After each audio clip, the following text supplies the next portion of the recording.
Nós vamos falar sobre antroposofia, a contribuição da antroposofia para o bioalinhamento. Como é que essa ciência tão rica conseguiu contribuir para a gente? Então, olha só, setênios.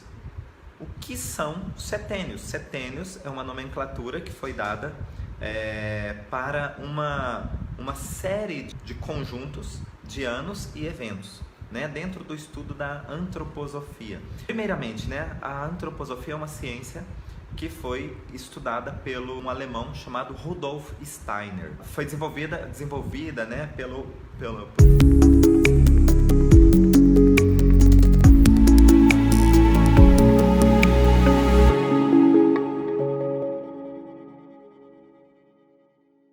por um cientista alemão chamado Rudolf Steiner. Uma das partes do estudo da antroposofia diz que a nossa vida ela é marcada por uma série de eventos que vão acontecendo em determinados períodos da nossa vida. Esses períodos são marcados, eles têm praticamente assim um calendário interno, né? Que de 7 em 7 anos acontecem vivências importantes na nossa vida para o nosso desenvolvimento. Mas a partir daí, cada vez que você fecha um ciclo, um setênio, você vai ingressar no novo setênio. E esse período entre um setênio e outro gera um processo de transformação. É um momento, digamos que, relativamente tenso. Não é tenso porque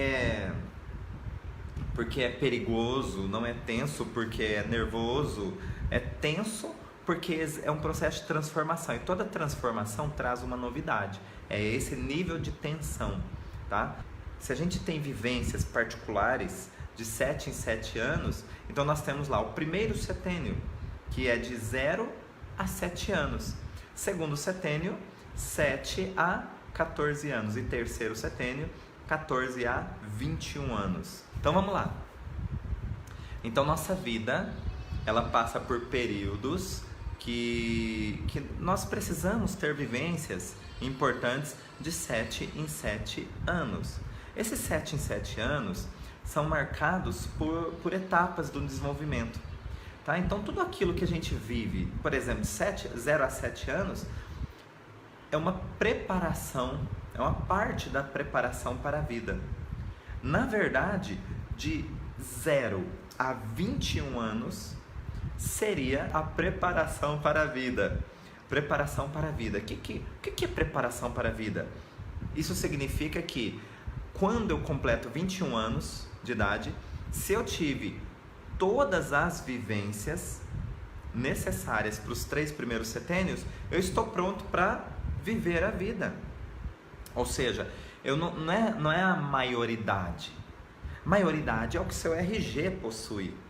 Maturidade é outra coisa. Então, o que é que a antroposofia diz? Se você viveu adequadamente os 3 primeiros setênios, você está maduro para viver as suas próprias experiências. Você está pronto para viver a sua vida, tá? Aos 21 anos de idade. Agora, logicamente, nós não somos assim, cartesianos. Até ontem, com 20, ele não está maduro. Não, no dia do aniversário dele, faz as malas e cai fora para o mundo. Não. Baseados, inclusive, nos estudos do Rudolf Steiner, da antroposofia, o pai da antroposofia. Se você viveu adequadamente os 3 primeiros setênios, com todas as vivências, com todas as experiências reais que esses 3 primeiros setênios exigem, aí sim você está pronto para viver suas próprias experiências. Você está maduro no sentido de eu não tenho experiência de vida. Eu não tenho ainda experiência de vida. Porém, eu tenho uma preparação para ter as minhas experiências. Vocês conseguem entender que é muito diferente? Porque a experiência de vida será a partir dos 21, tá? Serão os outros setênios. Eu não tenho experiência de vida, mas eu tenho maturidade para lidar com as minhas próprias experiências. Vamos falar então dos 3 primeiros setênios. Na verdade, eu sou apaixonado pelos 3 primeiros setênios. Eu gosto muito do que vem depois dos 21, mesmo porque eu já tenho mais de 21, eu tô com 42, eu fiz já 2 vezes 21, os 3 primeiros setênios. Eu já me preparei para a vida e já preparei tudo de novo. Eu tô indo pro 7º setênio, meu Deus. Ô louco, o 7º setênio é número cabalístico, né? 7º setênio é muito cabalístico, ô louco. Fiquei até com medo agora. Bom, mas tá maravilhoso esse ano. Tá maravilhosa a entrada para o 7º setênio. Se eu de 0 a 7 estou vivendo o que uma criança de 0 a 7 tem que viver, isso é muito leve. Se eu de 7 a 14 anos estou vivendo o que uma criança de 7 a 14 anos tem que viver, é leve. E se torna leve, tudo aquilo que é leve é prazeroso, é fluido. E eu quero repetir. Não tem peso, não tem esforço. Então, quais são as principais mensagens? Nossa, são maravilhosas. Eu acho que é por conta do encantamento de estar tendo filhos, essa questão de observar os setênios me ajuda muito a nortear na educação deles, na correção, como chamar a atenção, como corrigir, enfim, não é que a gente vai acertar sempre, mas a gente consegue ter um amparo quando a gente vai fazer algo, tomar uma atitude. Porque é muito sério ter filhos, é uma responsabilidade muito grande. Mas se você tem um norte, se você tem um embasamento que te deixa também leve, não é leve só para a criança, é leve para você. É leve para você professor, é leve para você pai e mãe, é leve para você educador, é leve para você de qualquer âmbito, né? Então olha só, se é uma criança que é extremamente dependente, e até os 7 anos, aos 7 anos ela já toma banho sozinha, ela já se alimenta sozinha, ela tem os amiguinhos. Sim, é que nós estamos assim, já no extremo do setênio, já caindo para o próximo setênio. Mas, aos 7 anos nós ainda estamos ali no primeiro setênio, na transição entre o primeiro e o segundo. Mas nós temos já uma criança que corre, que anda, que faz esportes, que torce para algum time, que tem uma religião, que tem uma opinião, que tem preferências. Diferente daquele bebezinho que acabou de nascer, que já está fazendo parte do primeiro setênio. O que eu estou falando aqui? Em 7 anos muita coisa acontece. As experiências mais marcantes estão relacionadas a justamente isso tudo que eu falei. É necessário ter um ambiente que gere proteção, um ambiente que gere segurança, carinho, afeto, não falte alimento. Um ambiente onde a sobrevivência esteja garantida. Se essa criança tem essa dinâmica, olha só, 0 a 7 anos, eu tenho essa seguinte dinâmica aqui, ó. A criança recebe tudo. É essa dinâmica que eu tenho. Tudo é estímulo para essa criança. A criança aqui é uma esponjinha, um radar. Tudo ela percebe, tudo ela capta, tudo ela interage, querendo ou não. Então aqui ela tem um campo de absorção. Por que ela tem isso? Porque ela está iniciando, ela acabou de chegar nesse mundo. E se ela acabou de chegar nesse mundo, tudo se transforma em estímulo para ela. Por isso que o ambiente ele tem que ser de harmonia, de carinho, de afeto, de proteção, de segurança, de que não vai faltar nada em nenhum aspecto. Então é esse receptor, tudo ela recebe, tudo ela recebe. Então se você grita com ela, ela recebe esse estímulo como um comportamento normal. Se você não oferece nada para ela, não oferece verdura, não oferece só carne, é um comportamento que para ela vai ser normal. E aí ela vai se espelhando em você. Tanto que existe uma fase, né, da criança que ela vai lá e começa a calçar os seus sapatos, né? Vai lá da mamãe e começa a calçar as sandálias dela. Por quê? Espelhamento, eu quero ser igual a você. E para ser igual a você, eu vou gostar das coisas que você gosta, eu vou escutar a música que você escuta, eu vou ter as preferências que são as suas preferências. Mas isso eu não sei, eu sou um radar, sou uma esponjinha, né? Cristiano Pisco, aprende por repetição, tá? Um espelhamento e repetição. tá? Ela repete o que o adulto faz. E assim é o que... Por isso que o ambiente escolar, se ele pudesse estar alinhado ao ambiente familiar, que se pudesse estar alinhado ao ambiente social, puxa, seria o ideal. Seria o ideal. Pena que não é exatamente isso. Por quê? Porque muitas vezes... Vamos pegar uma coisa bem simples. Uma atividade recreativa, ela muitas vezes é colocada como competição. Legal, legal. Só que uma competição, a gente tem que tomar muito cuidado nessa fase.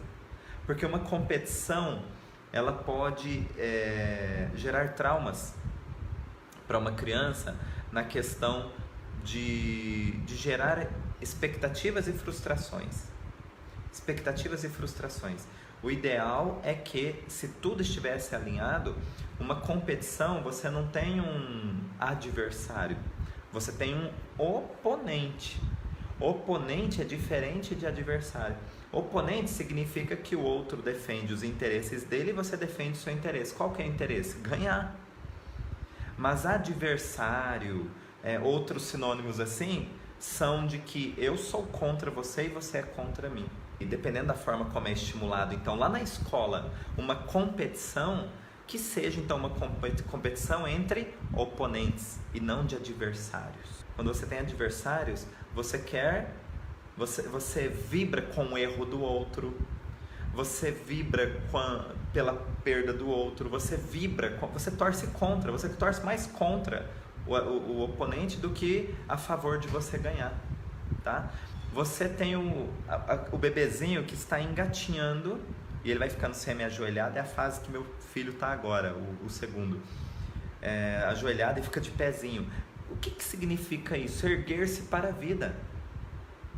Um simples ato neuromotor de motricidade gera uma representação simbólica para uma preparação para a vida. O que eu estou falando aqui? Erguer-se para a vida, um jovem de 21 anos, erguer-se para a vida é levantar a cabeça e ir atrás do primeiro emprego, por exemplo. Ele traz a possibilidade de alguém falar não, fechar a porta na cara dele e ele buscar a próxima porta. Ele ir atrás da próxima porta. É erguer-se para a vida. Erguer-se para a vida, eu quero novos ângulos. O bebezinho, ele fica engateando e as coisas mais interessantes, onde os pais colocam? Em cima da mesa. Enquanto ele está engateando, ele nem vê. E agora, as coisas mais interessantes estão em cima da rack, estão em cima da mesa. E quando ele ergue-se para a vida, ele tem a possibilidade de alcançar novos horizontes, novas possibilidades. E isso tem uma representação simbólica que fica registrada aqui dentro. Registrada aqui dentro como um aprendizado, uma maturidade para ir para o próximo nível. Guardem isso. Cada fase da vida deixa um registro de maturidade para que você vá para o próximo nível. Primeiro setênio, o mundo é bom. Ou seja, é como se fosse o conto de fadas. Conto de fadas é o seguinte: não importa o que aconteceu,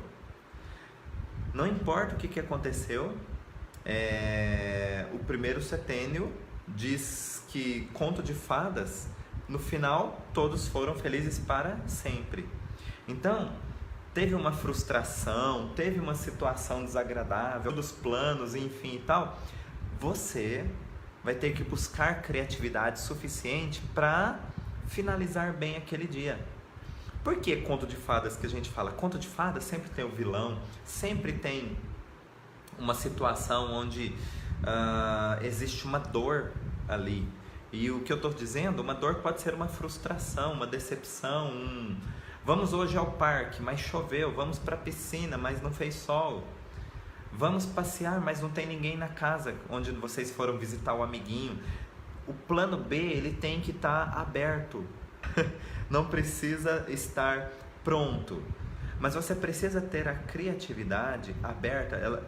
Criatividade aberta que eu digo é assim: nossa, não deu certo, que chato, vamos voltar para casa. Não deu certo, o que nós podemos fazer para amenizar isso? Ou para tornar melhor ainda? Às vezes o plano B é melhor do que o A. Às vezes o que gerou uma frustração inicial será justamente a melhor coisa que aconteceu. Por quê? Às vezes o plano B ele é melhor do que o A. Porque o plano A, porque olha só a oportunidade que você tem nas mãos, que legal. O plano A é algo previsível, planejado, elaborado, né? Por isso que gera uma expectativa. E o plano B? O plano B é uma surpresa que está guardada dentro de um baú de ouro. Por que assim? Porque é a surpresa. Olha, isso não deu certo, mas... E aí você tira o coelho da cartola.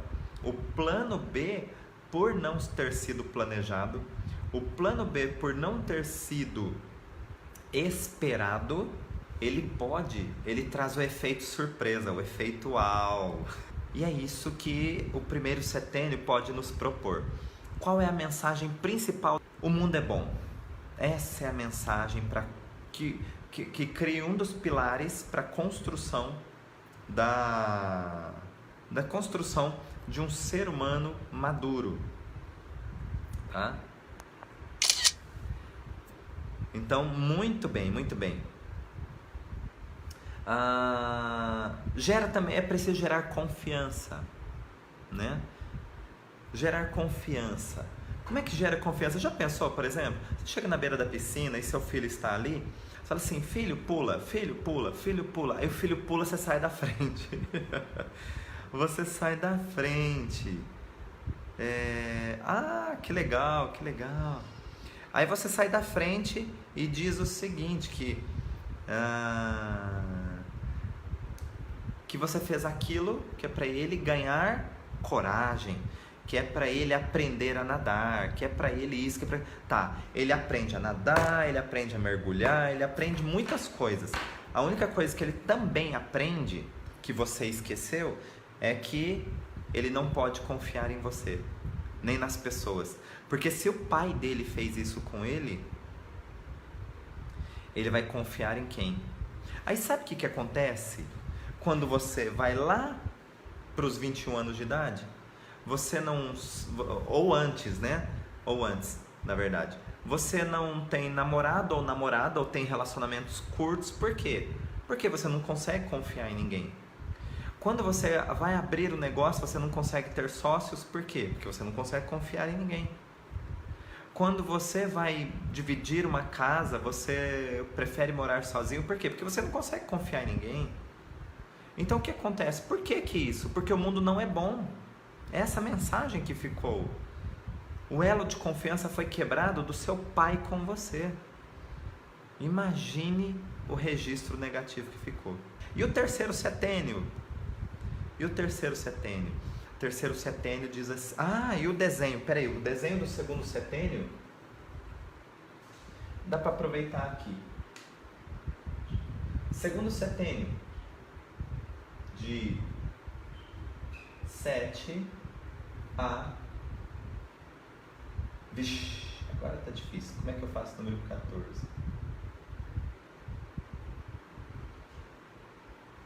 Não sei fazer o número 14 ao contrário.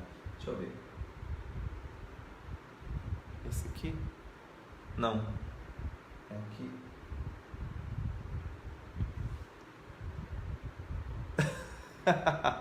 Tá valendo. 7 a 14. Qual que é a dinâmica?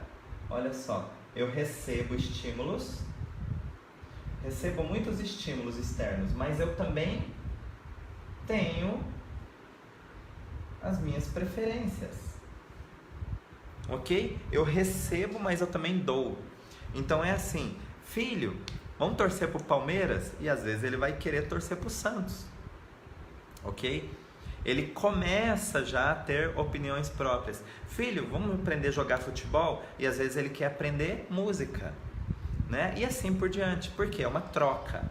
É uma troca. Ele começa a se interessar também pelo mundo, pelo encantamento do mundo. O mundo dele deixa de ser somente a caixinha que é pai e mãe e irmãos. O mundo dele se expande e essas novas experiências com o mundo externo provocam dinâmicas. Então ele recebe estímulos, mas ele também dá estímulos. Tá? Já já eu respondo as perguntas aqui.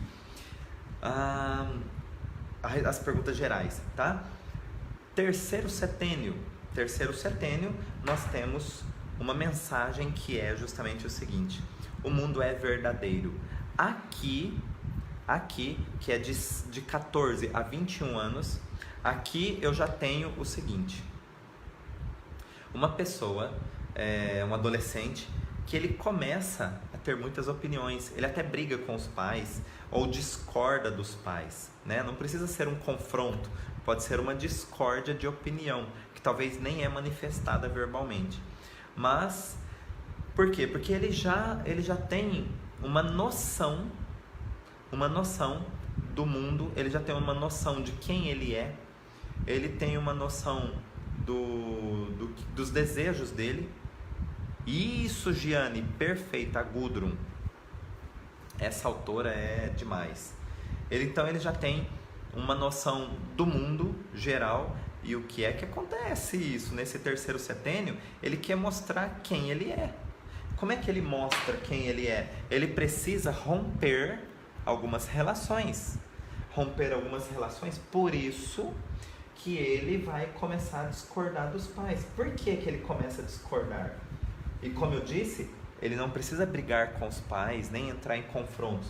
Discordar, às vezes, é só ter uma opinião diferente, que muitas vezes nem é verbalizada, tá? Algumas vezes é escancarada, mas em outros casos nem é verbalizada. Então, no terceiro setênio, eu tenho uma dinâmica diferente dessas duas anteriores, onde o mundo é verdadeiro. Aqui ele está pronto para bater com a cara no muro, bater com a cara no chão, levantar, começar a ter as suas próprias experiências. A dinâmica de 14 a 21 anos é: eu ofereço. É desse jeito. Adolescente não é assim? Eu sei tudo. Se ele não fala, ele pelo menos pensa: eu já sei, eu sei como é, eu vou fazer assim, eu já penso assim, eu discordo. Por que ele tem que fazer isso? Porque ele tem uma necessidade instintiva de não ser uma versão dos pais. Ele quer ser ele mesmo. E é uma necessidade para que ele cresça e amadureça, senão ele sempre vai estar dependente. Ele não quer ser uma versão dos pais. Ele honra os pais, mas agora ele precisa, é como se fosse uma mochila. Vamos supor que você... Vamos fazer um esqueminha de mochila dos 3 primeiros setênios. Primeiro setênio, se você está com a mochila nas costas, então, por exemplo, com 5 anos de idade, faz parte do primeiro setênio, você está com a mochila nas costas, primeiro setênio você recebe tudo. Se você recebe tudo,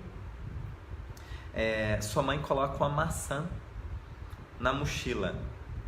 Você vai comer a maçã, tá? Você está lá por quê? Porque é o que foi oferecido para você. Beleza. É o que está sendo oferecido. Coloca lá um caderno de tal jeito, é aquilo que está sendo oferecido, beleza. Segundo setênio, você recebe, mas você também dá. E você o que é dar? Você começa a ter as preferências. Sua mãe coloca uma mochila, você dá uma olhadinha e fala: mamãe, eu prefiro banana, eu prefiro um abacaxi. Então você começa a ter experiências. Então é assim, minha mãe coloca uma fruta, mas eu tenho as minhas preferências. E no terceiro setênio, como você discorda, como você precisa se desvincular para saber quem é você, descobrir quem é você no mundo verdadeiro, sua mãe coloca sua mãe coloca uma maçã na mochila. O que você faz? Você deixa a fruta. Não tem preferência. Eu não gosto de maçã, eu não gosto de fruta. E você então não tem preferência, você diz que não gosta daquilo, então não adianta nem colocar na mochila. Eu posso tirar da mochila e deixar, porque é pesado para mim levar na minha mochila aquilo que eu não sou, aquilo que eu não quero. Então é bem diferente. No curso a gente ensina isso. qual é o enfoque... Opa, abriu. Qual é o enfoque? Meu Deus. Qual é o enfoque que nós precisamos dar em referência a primeiro setênio, a segundo setênio, a terceiro setênio? Porque eles representam uma base de preparação para a vida, tá? Preparação para a vida. Isso é uma construção e pode deixar rastros muito importantes, tá? Não somente emocionais, principalmente também da percepção. E quando a percepção deixa um registro, isso pode traduzir-se em sintomas e patologias, tá? Então, nós prezamos muito o estudo da antroposofia, as noções da antroposofia dentro do bioalinhamento. Nós respeitamos muito esse estudo, tá? No mais, pessoal, um grande abraço, muito obrigado a todos. Quero agradecer muito. Quem quiser e acreditar que é importante que os seus colegas vejam, compartilhem para que chegue até eles.